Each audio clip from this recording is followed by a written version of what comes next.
Ministre, lors de votre venue dans l'Aude, vous nous avez annoncé que les zones défavorisées sèches telles que la Piège sont fixées et ne bougeraient plus. Donc aujourd'hui, on vous affirme que vous avez bien raison. Et vu le discours que vous avez fait, vous êtes un bon orateur. Donc il y a un recours qui a été posé par le comité de la Piège-Razès, que la Confédération paysanne soutiendra et suivra. Aujourd'hui, ma question, c'est qu'est-ce que vous allez faire des sortants? L'accompagnement que vous proposez aujourd'hui, c'est 10%, 20%, 80% sur 2 ans, et après, plus rien, quoi. Ou alors passer un contrat avec une coopérative, endettez-vous, changez de production, faites du foie gras, la tasse de céréales. Pour nous, c'est pas une réponse. Aujourd'hui, ce qui se profile, c'est une ICHN verte dans les plaines qui vont rentrer. La Champagne, le Lauragais, la Bresse. Donc ma question, une autre, c'est est-ce que vous avez la volonté de tuer les paysans ou la volonté de les maintenir?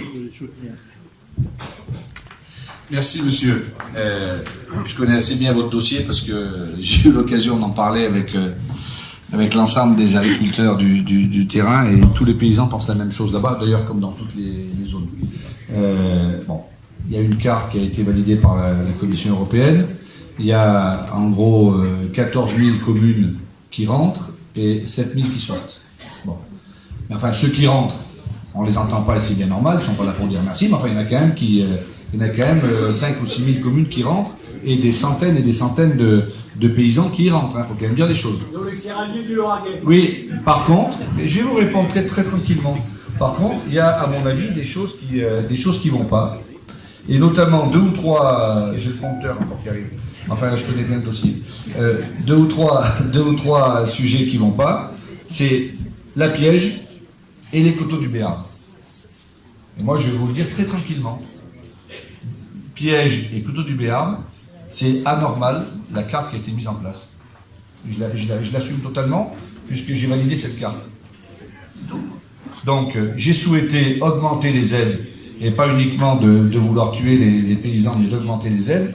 80% de la première année, 40% de la deuxième année, et pas 20% ou 10% comme vous le disiez, comme c'était prévu, 40% de la deuxième année, plus regarder comment on peut mettre des MAEC supplémentaires pour essayer d'aider, et d'essayer d'aider la transition. Moi, je peux rien vous dire d'autre. Cette carte, elle a été faite, et j'assume tout, mais j'étais pas arrivé, mais peu importe, je l'assume totalement.